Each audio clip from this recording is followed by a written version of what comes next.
আল্লাহ তার কোন বান্দাকে শাস্তি দিতে চান না। আল্লাহ জানেন আমি এই আয়াতটা যখন পড়ি আমার এত এত ভালো লাগে, আমি এটা কাউকে ব্যক্ত করতে পারবো না। আমি যন্ত্রটাকে ফেরত দেখাইতে পারতাম যে আমার কত ভালো লাগে। আপনি পড়ুন সূরা নিসা 4 নম্বর সূরা 147 নম্বর আয়াতটি। আল্লাহ এমন ভাবে পেশ করেছে আমাদেরকে, আজ পর্যন্ত কোনো হুজুর আল্লাহকে পরিচয় করিয়ে দিতে পারেনি যে আল্লাহ এত চমৎকার, আল্লাহ এত দয়ালু, আল্লাহ এত তার বান্দাকে ভালোবাসে। আজ পর্যন্ত আমি কোনো হুজুরের মুখে শুনিনি যে আল্লাহ আমাদেরকে এত বেশি ভালোবাসে। আল্লাহ সুবহানাহু ওয়া তাআলা সূরা নিসার এই 147 নম্বর আয়াতে বলছেন, মা ইয়াফআলুল্লাহু বিআযাবিকুম ইন শাকারতুম ওয়া আমানতুম।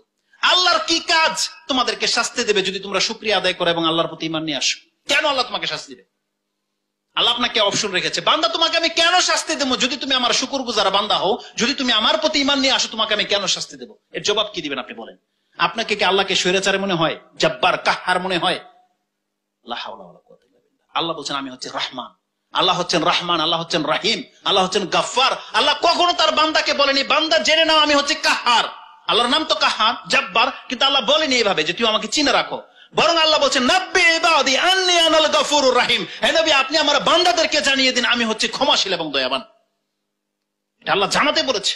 আল্লাহ বলছেন কুল ইয়া ইবাদিয়াল্লাযিনা আসরাফু আলা আনফুসিহিম লা তাকনাতু মির রাহমাতিল্লাহ ইন্নাল্লাহা ইয়াগফিরুয যুনুবা জামিয়া।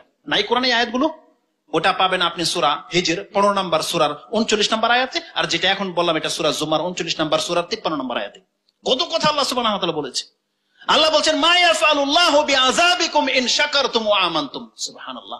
আল্লাহ কেন তোমাকে শাস্তি দেবে বান্দা যখন তুমি আল্লাহর প্রতি ঈমান নিয়ে এসেছো? তুমি যদি আল্লাহর শুকরিয়া আদায় করো, তোমাকে যে নিয়ামত দিয়েছি তুমি যদি আল্লাহ সুবহানাহু ওয়া তাআলার শুকরিয়া আদায় করো, তোমাকে কেন আল্লাহ শাস্তি দেবে বলেন? তার মানে আল্লাহ বোঝাতে চাচ্ছেন আল্লাহর কোন মুমিন বান্দাকে আল্লাহ শাস্তি দেবে না।